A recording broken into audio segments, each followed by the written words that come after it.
Welcome to Leveling Up with Lindsay, the podcast where we dive into leadership, small business, and everything in between. I'm Lindsay, your host and the proud owner of White Peony Boutique, a space created to empower women, build confidence, and foster meaningful connections. Whether you're an entrepreneur, a mom, a friend, or someone just looking for a little inspiration, this is your space to feel seen, supported, and inspired. Join me as we share stories, strategies, and a little bit of life's chaos while navigating what it truly means to level up in starting a business, relationship, and personal growth. So grab a cup of coffee, get comfy, and let's level up together.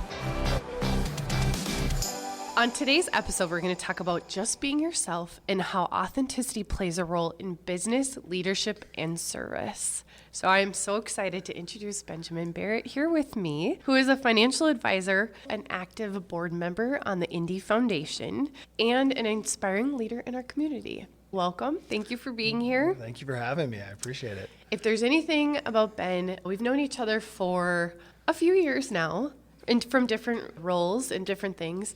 But if there's one thing that I love the most about Ben, what he brings to the table in his work, in his service, in his leadership, is you really lead with heart and passion. That's for sure. All right, Ben, can you share a little bit about your background? Let's talk about financial advising first. What led you to your career? What led me to my career? It's a super interesting question because I left home at 18 to go play football. I went to college, but the primary thing was I was going to go play football. And I started with a degree in business, and I didn't know exactly where that was going to lead. Sure. And of all things, I failed a course in accounting. So I walked into my guidance counselor's office and I said, I'm done. I quit. I'm going home. I'm taking my ball. I'm going home. And her name's Ellen Schultz, still huge with me today. But she said, no, you're not. You didn't fail because you're dumb. You failed because you didn't try. And through that conversation, I got a double major in finance and economics and fell in love with telling the story of how to achieve your goals through money. That's powerful. Yeah. What a great advisor, honestly, too. She really helped with your entire journey, right? I was very well prepared to quit college and go be a construction worker. Nothing wrong with being a construction worker. Absolutely. But that's where I was headed. So you graduate college. Then what happened next? Then I had to go find a job, and I couldn't find one. Really? Yeah. So I did what I do now, which is I picked up the phone. And I started calling everybody I knew that had a job in the financial realm. And I picked up the phone to somebody I had actually written a paper about in college. And he said, Ben, you're going to hate this job, but I got a job for you. I said, that's fine. Just give me a job. Give me anything. And he got me there, and I moved up the ladder quick. I was being a consultant to financial advisors. They would say, hey, Ben, I've got a guy, and I would go find the solution. Like you connect the people. I would connect the dots for them. I love that. That makes sense with your personality, too. I saw great financial advisors, I saw average financial advisors, and I saw ones that I never wanted to be. A lot to learn from. And then with the good, the bad, I bet you learned a lot too. So with what you learned from those, I'm sure there's some you looked up to and some that maybe you wouldn't. Like, tell me about that learning process a little bit. It was so interesting because you could see when people were being true to who they were and true to their clients, they did things for the right reason, and it was never a sale to them. I know Jimmy and Susie so well that I'm going to put the best thing in front of them, just like it was my mom or my dad.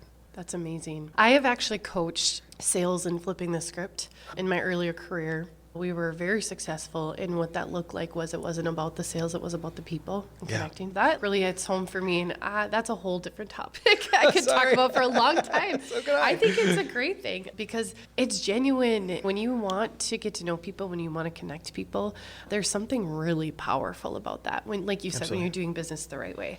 Tell me a little bit about that authenticity. How has that helped? Authenticity is something that I struggled with. When I left being a consultant and I became an advisor, I struggled with it because I wanted to emulate the people I wanted to be, and I forgot who I was. Through the process of being a financial advisor, you had to figure out, is it about a sale? Is it about money? Where is it?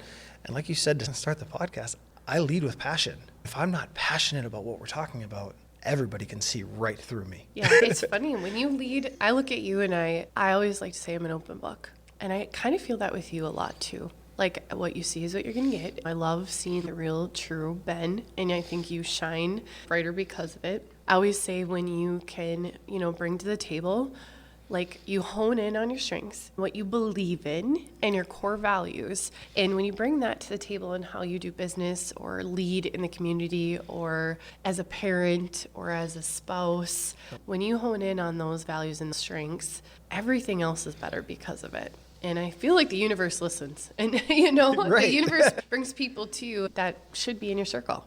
And it's unique because it took me a while. What you're saying is, I don't have to be everybody's cup of tea. I have to be me. What I found is that I don't have to be everybody's cup of tea, but I do have to be me. And I have to do things the way I do them and be authentic to me to bring the people I want to work with. I love that. There's something, part of the reason I was so excited to have Ben here, you had said to me, you said, Lindsay, a conversation that we had changed the trajectory of my career. And I don't remember you said that. We were kind of in the run doing, I don't know if it was India or what it was. I was like, what does that mean? Talk a little bit about that, because it was so simple and something that I even overlook sometimes, like how important it is, but talk a little bit about that. I love it. I can remember the night incredibly vividly. We were sitting at the Witt Gallery and we had a panel discussion with multiple entrepreneurs, and you were on it. Your passion for your business was so high that night, and you were so proud of everything that White Peony had accomplished. Me sitting in a chair watching you guys, I felt I just want to be them. And I'm trying so hard, and I'm working all the hours, making all the phone calls, and I couldn't figure it out. As I left that event, you walked out at the same time as me. I stopped you on the street and I said, Lindsay, great job, but how do you do it? Mm-hmm. What advice would you have for somebody starting out that doesn't feel like they are enough? And you looked at me and you said, just be yourself. Easiest thing in the world to do, but to me it was profound. From that night forward, my business took off like a rocket ship. I love that. Honestly, as an outsider, getting to know you a little bit then, through the last few years, I would agree. I see Benjamin Barrett in the community doing what you love, and I can feel the passion. I can see the genuine you. I am so lucky to work alongside Ben at the Indie Foundation on the board of directors, and we can get on these kicks with conversation about how passionate we are on certain topics. But it's genuine. It is very genuine, and we often get on these topics, and I think it's really fun and fulfilling. My wife always tells me when I go to an indie event, she's like, you're so much of a better man when you come back. It's because it is what I genuinely love to do. I get to help people every single day. And is my job at the Indie Foundation to help spread the word of us? Absolutely. So tell me a little bit, like, having said that, how do you think just being yourself translates into leadership? So you said your career took off. You come home a better person being part of the Indie Foundation. So just being yourself and truly honing in on what makes Ben, translate that into leadership. Every room you walk into, you have eyes on you. Doesn't matter who you are, people are watching you. When you're true to who you are, your shoulders are lifted up, you're rolled back, your head is held high, and people know that the words that come out of your mouth are true and honest. And genuine. Mm-hmm. When those words come out and people can see it in your body language as well as your words, they listen. You're influencing. Yeah. You can't fake confidence. I agree. I guess technically you can for a little bit, but in the long run, people will find it. You're right. You can fake it till you make it on a day-to-day, Yeah, that's what I mean. On a day or a moment. Like, fake it till you make it is a strong phrase. But actually, contrary to fake it till you make it, it's like you work and you show up. Fake it till you make it is one thing, but honestly, it is that authenticity that truly matters. And sometimes you have to be vulnerable and open and honest to say, like, today is an off day, or I don't have that answer for you, or I'm not to that level yet, but I'm going to get there. So tell me, like, with your business and that journey and growing in your business and leadership and just gaining confidence, what does that look like? Every opportunity and everything that I say I don't know to, or let me find that answer out for you, is an opportunity. You either get to make up something that you don't know is 100% as accurate, or you can go back and find it and learn it. You're not going to become a master overnight. Go learn it and deliver it with confidence. It is the work that you do. So, being authentic and genuine, I'm going to repeat that many times throughout this interview, is one thing. We just talked a little bit about fake it till you make it, but actually it's not that. It's putting the work in. I think to step up to the plate in your most confident self first is honing in on your values and your strengths and what that looks like. It is doing the work. one foot in front of the other. It's the work done to build your own confidence, to build your own background in whatever career that looks like or whatever you're doing. It's to do the work in your personal life as well. Don't you agree? Absolutely. You have to do the work in your personal life. You have to do the work. So at the end of the day, you show your growth when the lights turn on. You're not going to be a master at what you do right away. Nobody's asking you to be that. But what they are telling you is that the work you do in the dark shows up when the lights are on. 100%. Let me ask you this. What advice would you give to someone who feels pressure to fit in instead of embracing their true self? Like for someone with your journey and wanting to fit in, wanting to be that picture of what you thought a financial advisor had to be at that point, what advice would you give to someone to embrace their true self and really hone in on their confidence? Remember who you are and why you started the journey. Your why. That's a good one. Just because you emulate somebody and just because you look up to somebody, we all have our flaws. Absolutely. Absolutely. So be you and be true to you, because people will follow when you're being true. I love that. Let's talk a little bit. I didn't even have this in my mind till you just said this, but I do love it. We all have our flaws. We and do. Sometimes that's a little scary and you're vulnerable and this and that. And tell me, like, day to day in your career, in your personal life, there are hiccups. Like, how do you manage that? Because, you know, as a financial advisor too, as a dad. Well, I got plenty of those. Kiddos, as a husband, how do you manage that and still lead with confidence? When it comes to my flaws or things that I've made a mistake on, I am the first one to tell you that's my fault. I don't hide from anything. So I have employees, right? Even if my employee makes a mistake, that's my fault. I'm not one to ever shy away from that because we need to make it right. I think you can always make something right, but I think it's very important to be real and honest. Yeah. And it's okay. I think the greatest leaders own up to mistakes. Absolutely. I think the greatest people, we've talked about this in other podcast episodes, but to be very mindful of forever and continuing your own development, but also you're very mindful of, you know, the mistakes or maybe shortfalls. I think there's always room to learn from little hiccups. And then there is. And then to grow from that. There's a lot of lessons learned that I think make us the people we are today. Correct. And I think the flaws are what make things who we are, right? Yeah.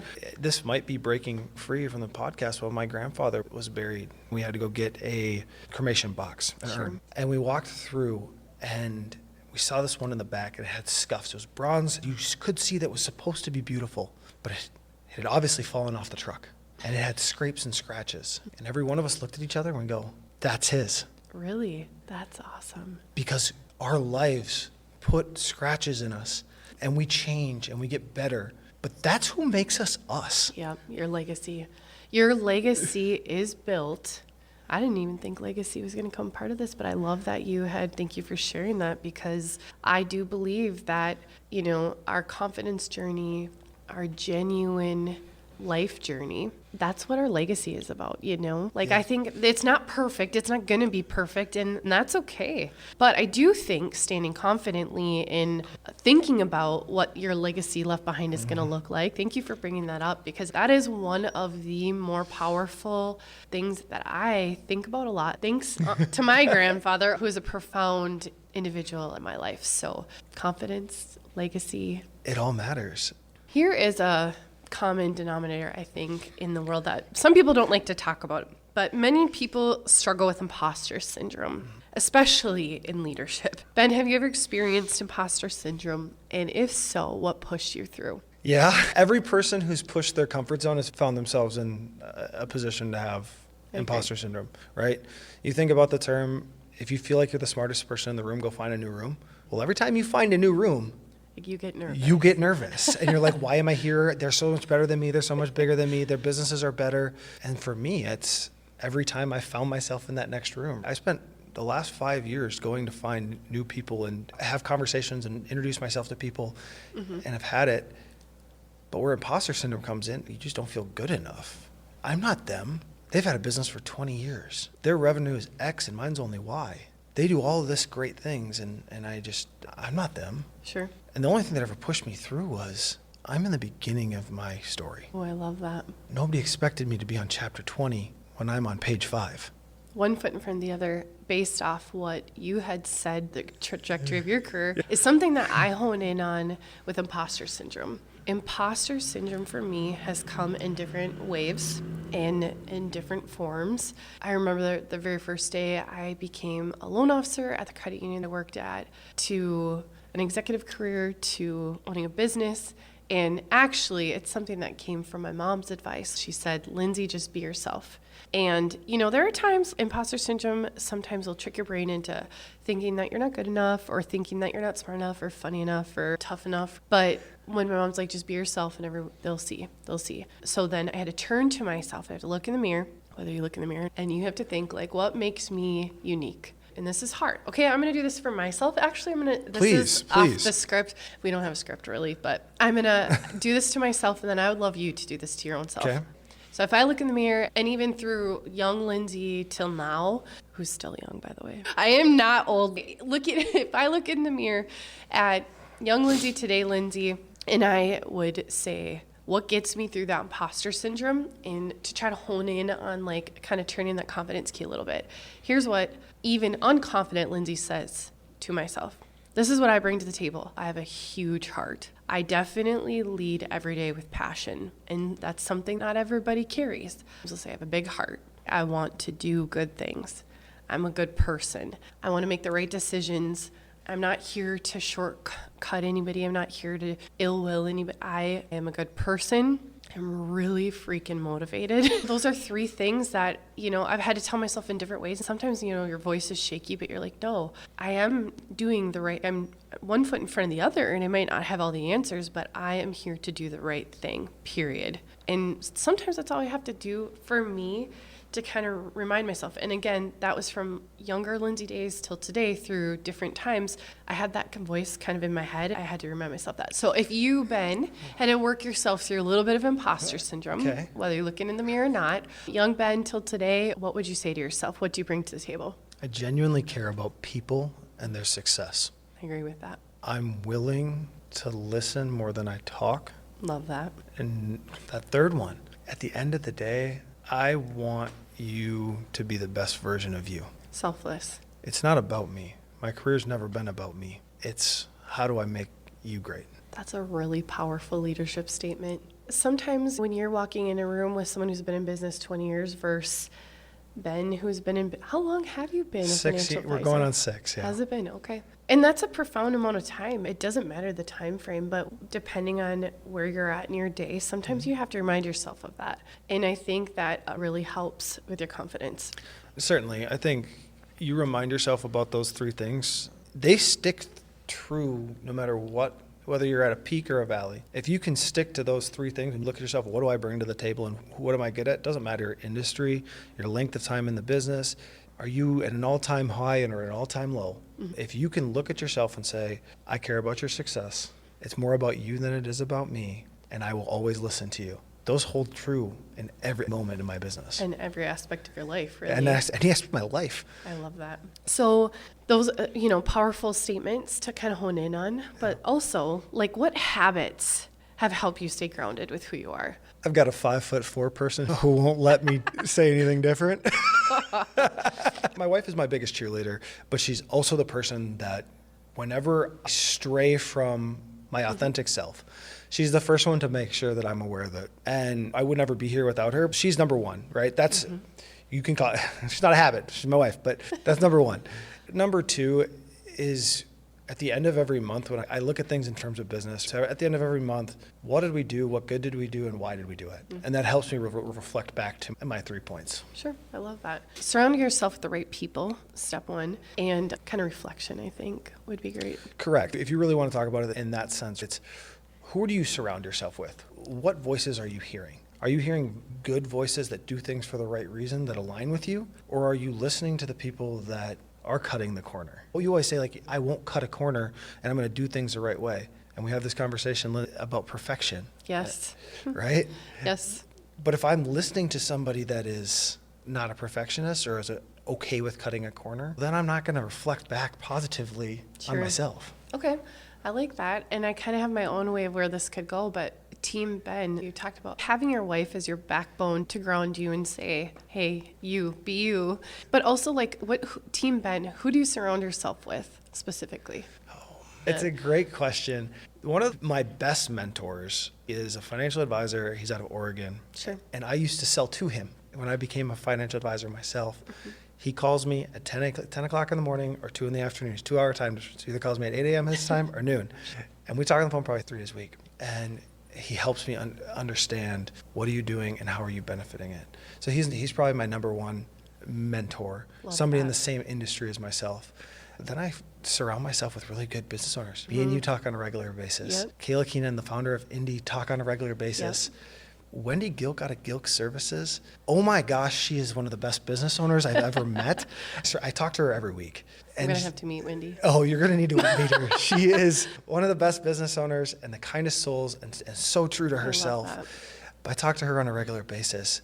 But how I do that is with flexibility. Not every person has the ability to do that. But once a week, I get together with other business owners and we have a genuine conversation. What's good, what's bad, what's ugly, what do we need help with? And we have these really in-depth conversations, but it helps you put everything in perspective that no matter your business or where you're at in life, we all are dealing with the same things. You're not wrong. Actually, I was going to ask you, so, I agree. There's nothing, obviously, hence the podcast, that I love more than talking business with anybody. I love it. I could sit for hours and talk about leadership. I could talk about starting a business. I could talk about it all.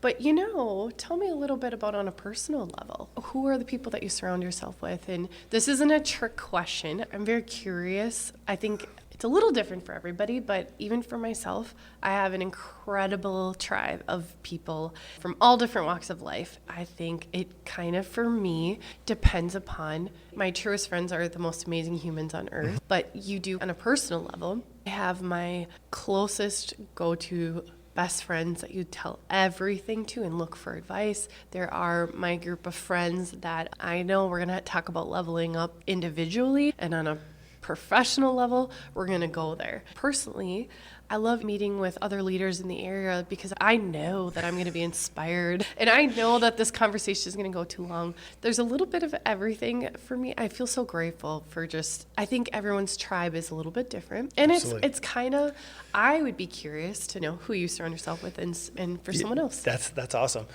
My closest friends are people that know everything about me. Sure. But number one, why they've retained the most of my best friends have come from college. But why they've stayed my best friends is they're deeply committed to their family. I love that. We're all mild workaholics. Did you all play football together? We all played football together. Did you? We were 7 of us that lived in a 5-bedroom house. Oh boy. And we were all offensive and defensive linemen. Great picture. I don't even want to know what that smell in that house was like. Not pretty. But those men, they were boys. We met as boys. Sure. We turned into men. And if you look at the 7 of us, families first. That's crazy. Asking for something more out of our life is second. And we're all dads at this point, so we're all really good dads. So you walk into my office, that picture of all of us, our wives and our children, hangs in my office. And people go, "Are those your brothers?" Close. Pretty much. Close. Do you guys get together? This is off a little bit of a tangent on a personal level, but do you get together with all your kids, wives, like all of you? Yeah, there's 2 of us that live in the same neighborhood. Oh, really? So on Labor Day every year, we all get together. And so we all get together in the backyard, grill everything up, and everybody's family comes together. Throwing footballs everywhere? Oh, yeah. A game of wiffle ball breaks out, and it's very competitive. Do you guys still got it? No. I love it. I don't know if maybe you did know this about me, but I didn't play sports in college, but I really wanted to. And my journey actually stopped for different reasons. But anyways, I love playing basketball. That was my entire life. Growing up, 360 days of the year, I'd be playing basketball. Now, my children are playing sports. I did play softball. I did play volleyball. That was just my life was sports. And now that the kids, I'm older, it's been a while since I've really played. They stop believing that I ever played a sport. I'm like, listen here. I am athletic. I can do this. It actually motivated me to okay, now it's time. I played co-ed softball for a little bit, and there were a few reasons why I stopped doing some of the things, but I'm so competitive. One of my old teammates, he was a college coach for a long time in a different sport, and said to Haley, he said, "Is Lindsay your mom?" And she goes, yeah. And he goes, she was a stud in high school. And I said, see? I don't got it. I do not have it now, but I did, little girl. That's I'm hilarious. just kidding. It's just kind of funny because I think with sports, it's incredible what that does for you. Yeah. You know, that's a whole other talk, but it's incredible that it's like connected with you till this day. I don't necessarily know if it is another talk though. Yeah, so that's so true. with sports and being your true self and where that ever has come through, if you walk into a locker room with people that you have, whether it was basketball that you've run killers with or you've been out in the heat in August and on a football field, if you come in and you're lip service and you don't believe it and you're not doing what you're supposed to be doing, you can't get away with it. You're right. Do you think so? You know, for you and I both lead with very passionate hearts. We love connecting with people. Maybe that stemmed from some of our sports days growing up. Maybe that's kind of where we learned to move forward in passion. I think it is, because when you're trying to lead a group of athletes, it's a complete different animal. It is. They need to know that you are fully there and you're invested just as much as they are. Yeah. Well, that is going to be a whole the next podcast, Ben and I are talking sports. We're going to be like our own little sports podcast for an hour. I could. I love that. We're down to the bottom here. All right, here's a tricky one. I've got a good question. Ben, how do you handle moments when being yourself feels a little bit uncomfortable or risky? Have you walked in a room where you're a little bit like clammed up? It's a great question. Earlier on, I talked about how we have to go into rooms that we don't always feel comfortable in, right? And hair stands up on the back of your neck and you're just like, oh my God, why am I here? Nervous I'm and just sweating. nervous. So is the loud, passionate, goofy, intense person going to succeed in this room? In those rooms, I don't hide who I am, but I do sit back and I observe. And I am intensely curious in those moments. Sure. I will be the first to ask 15 questions before I talk. It's not to hide who I am. It's to figure out where I fit. I love that. And then I can be who I truly am. I think that's a good point. I think as an individual, as a leader, it's important to, like you said, you're really good at listening. That's a really strong skill. And that is advice I think that you and I should give to anybody. I think everyone can always work on their listening skills and become a better listener, whether we're caught up in the moment, having the best time in our lives, personal, professional, or when we're going through a rough patch. But it is so important to hone in on your listening skills. So you're walking into a room, and I think that is very, there's nothing wrong with that in any way, shape, or form. And I think that more people would connect if everyone kind of did take a moment to listen. I like that you're mindful of it. I love that you know that that's how you're looking at it. I was just at a sports camp this weekend, and it was like a recruitment camp, and it was a D1 school. And it was a question and answer for all the campers. One of the players had asked, how do you handle being nervous? You know what? I thought the best answer from one of the D1 players was they have triggered their brain to think that their nervous is excitement. Mm-hmm. So they said there isn't a moment that you don't step on a D1 turf or field or whatever that looks like that you aren't playing the best of the best in all of the nation. Right. And that goes to show, I think, with business, there isn't a moment where you as a financial advisor aren't walking into a room sitting with the best of the best. For me, as a boutique owner or a leader in this community with other businesses, there isn't a moment that I'm not sitting in a room with the best of the best or the best of the best customers. Right. So for me, I actually took this player's advice a little bit, and I was like, next time I'm on stage and I'm nervous, I'm triggering this into complete excitement. And I think that is going to change everything for me. But I love that you are so mindful about walking in a room and being okay with saying, I'm going to listen first, and then I'll pave my way. Well, to piggyback off what you just Sure. said about there's always the best, right? You're Yep. the best. In my profession, whether somebody's trusting me with $5,000, $500,000, or $5 million, that's a lot of money to them. And it's my job in those scary moments to be someone that listens, to take my nervousness about that's their money and create excitement for them for their future. I love that. I'm going to flip the script with what you just said now. Okay. So you're talking from a financial advisor perspective in the severity and the importance of dealing with someone's money. Well, as a consumer, if I were to walk into your office, I got to be honest, and I do this today. Like if I were to come sit down at your desk and say, I have this dollar amount, I have no idea what I'm doing. Let's just say this conversation was new. And I would walk in as a consumer nervous, right? Yeah. I would walk in scared. I would walk in nervous. I would love to take just a little minute for you as a financial advisor to give advice on how I, as someone coming in to sit at your desk, would work through those nerves. Great question. It's like you do a podcast for a living. Or you're a store owner too, but podcast too. Well, as a consumer coming into a financial advisor's office, I can only speak for myself, right? Is to know that we're going to ask more questions than we are going to talk. In that first encounter with you, I call it, let's lay out your medical records. So you go to your general practitioner, right? You haven't seen them in a new, let's say you move towns and you go to a new general practitioner. They don't know anything about you. And you come to me upset, you say you have a headache. They have two options. Go home, take an Advil, or refer you to a brain surgeon. And the same is with me. I need to ask questions to figure out where you're going and to put your mind at ease about the process. What's the process look like? What's the dollar figure look like? Unpack what your goals are and unpack what your past is with money, right? I had a father who was always broke, not broke, but always said he was. I had the other side of my family where either we were eating steak or eating bologna. There was no in between. Commissioned parents. That's how it ran. Okay.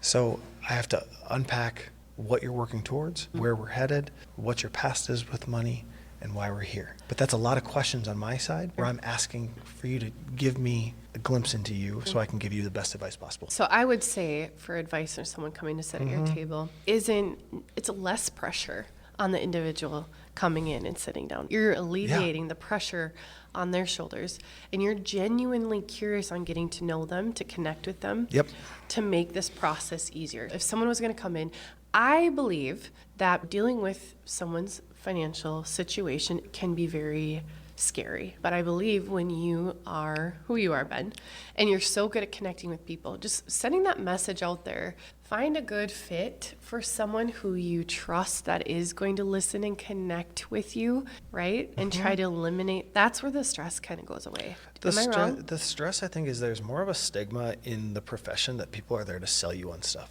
There you go. And I'm not one to say that some people aren't there to sell you Sure. on stuff, but when you're looking for the right fit for you and your financial situation, find somebody who cares about who you are and where you're going. Mic drop. Mic drop. This couldn't have come full circle in what you just said and in your business because of that, just being yourself. But genuinely caring about others, I think, is what makes you such a good financial advisor. It's what makes you such a great leader in the community, and it makes you an incredible board member on the Indie Foundation. Well, thank you. So on that note, do you have any thoughts, final words, or anything, words of encouragement for anybody listening right now? Well, when you asked me to be on this, I was reading a book to my son, and you had sent me a text while I'm reading a book to my son, and it's from the Peanuts. And on the last page, I'm actually pull it up here.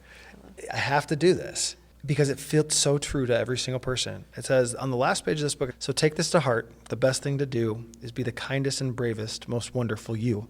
You don't have to get more complicated than that. Be yourself, and people will be drawn to you. I love that. The universe literally was speaking at the perfect moment for us to come together on this podcast. As he's reading this book, and I ask him, and then he sends that to me, and I was like, you gotta be kidding me. It was meant to be. So meant to be. All right. First of all, just want to thank you. I love having conversations with Ben. Like I said, give us a microphone, and the rest is history. There we go. We'll probably do this again. I hope we can do this again. For sure. But until then, where can people find Ben? If they want to learn a little bit more from you, if they want advice, if they want to see what your journey is next, how can they follow you? You can follow me on Facebook, Benjamin Barrett, or LinkedIn. LinkedIn, I do a lot more of motivational stuff, Monday morning mindset, just kind of what's on my mind on Mondays.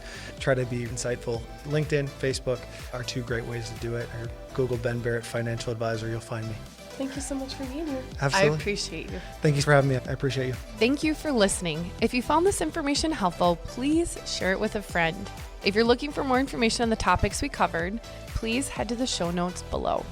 And if you wouldn't mind leaving a 5-star rating and review, this would help this mission and our journey to get started.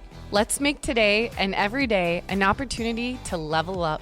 Until next time, keep dreaming, keep striving, and keep making a difference.